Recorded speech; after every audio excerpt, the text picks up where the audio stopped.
哎，你们快点！收拾好了没有？收拾好了，赶紧出发。收拾好了。驾！后面的快点！郡主，快！郡主，大事不好！宫里传来消息，我大哥他们奉旨要来抄家了。那我爹呢？国公没事儿，皇上虽准公爷辞官，却认定你们家私藏财物，所以下旨抄家，名下财物尽数充公。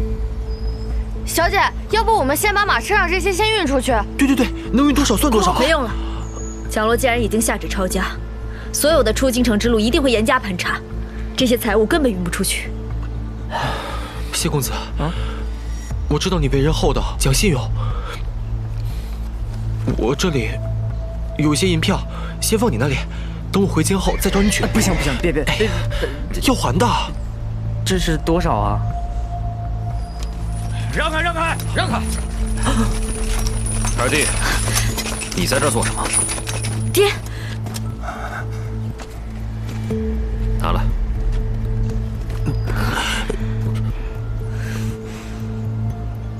大哥，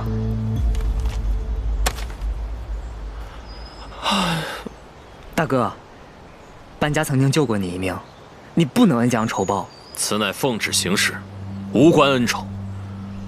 若有得罪之处，还望郡主、公爷莫怪。相国大人不必客套，只求大人不伤班府中人。来人，在，入府。是。大哥，放过搬家吧。我若是放了搬家，这把火就烧到谢家了。大哥，将所有人赶出府，搜遍每个角落。老爷，哎，真没想到啊，居然连搬家也会被封了。世事难，正所谓是富贵如浮云，祸福难料啊！哎呦，你懂什么呀？说到底啊，还是大长公主不在了，加上那个程安伯又投靠了当今皇上，所以搬家才没得靠。再说我揍你啊！说什么呢？啊！哎呀，还挺凶的。看看，闭嘴！哎呀，行了，别看了。爹娘，都怪我，没有保护好我们搬家。说什么傻话呢？该自责的是我和你爹才对。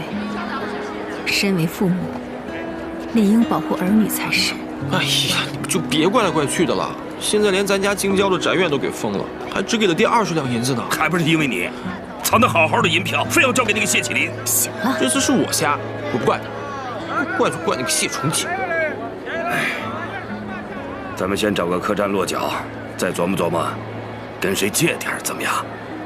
锦上添花的多，雪中送炭的少，谁敢顶着圣旨借咱们钱呢？等入夜了，我跟恒弟去之前埋宝的地方，先挖一些回来。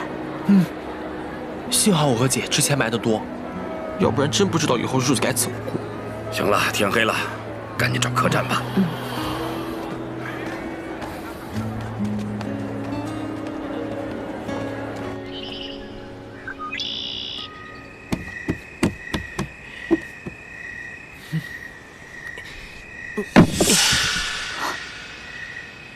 这什么啊？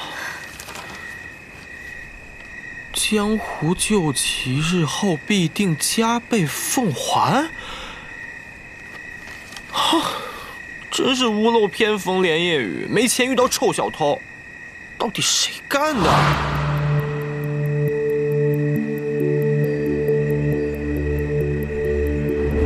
被我抓到了，一定要把他碎尸万段！